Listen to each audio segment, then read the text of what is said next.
In this video, we're going to take a look at this circuit here. So I'm going to discharge the capacitor there, and as the capacitor charges, you can see that the LEDs start lighting up one after the other until they are all lit up.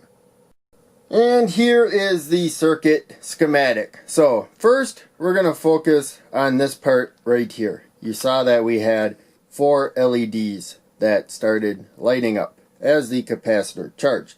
The reason why is because when we get somewhere around 0.6 volts at this point here, then that transistor is going to start conducting and that LED is going to start lighting up. Because we have a small base to emitter current, it allows many multiples of current to go from collector to emitter, and the load will ultimately limit how much current flows. As the voltage rises, more base to emitter current flows.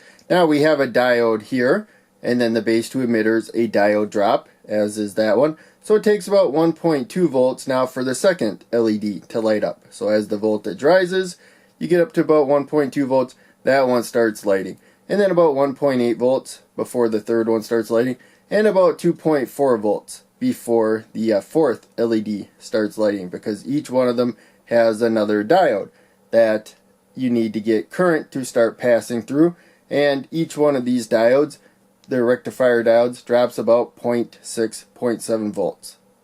Moving on over to this side of the circuit, we have our capacitor. That's where we're getting our changing voltage. Now, the default for this circuit is a charged capacitor. We have a switch here though parallel to the capacitor.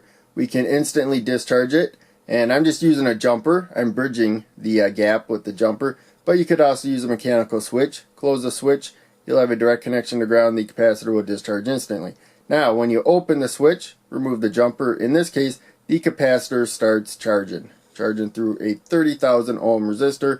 I'm using a 100 microfarad capacitor. Doesn't have to be those exact values, but the value of the resistor will determine how much current can go into the capacitor, and the value of the capacitor determines how much charge is needed to get its voltage to change. So now it would be nice to just put the capacitor, the positive side right there, that's where the voltage is changing, right to the inputs of the other transistors here.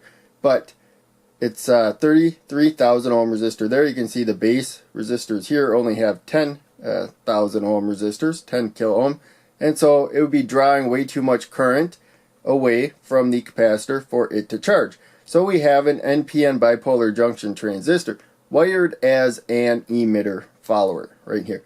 So you got the voltage at the base will be the voltage at the emitter, but minus 0.6 volts.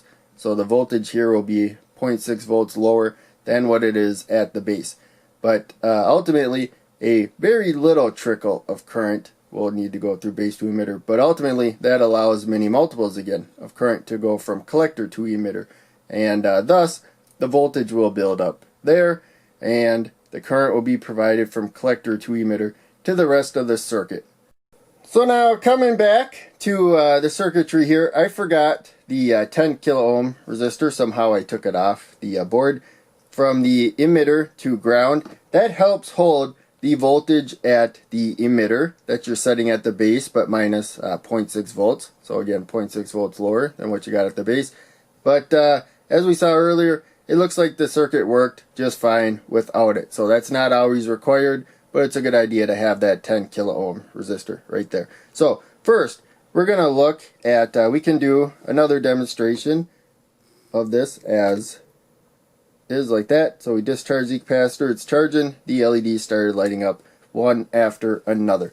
Now we can look at if we don't use the emitter follower. So again, these 3 circuit fragments I made other videos, so I'm not going to go into them in detail as much in this one. So you can see my finger here will give a false signal right there. I apply a slight voltage, and one of the LEDs starts lighting up a bit. But there you can see that the capacitor was charged.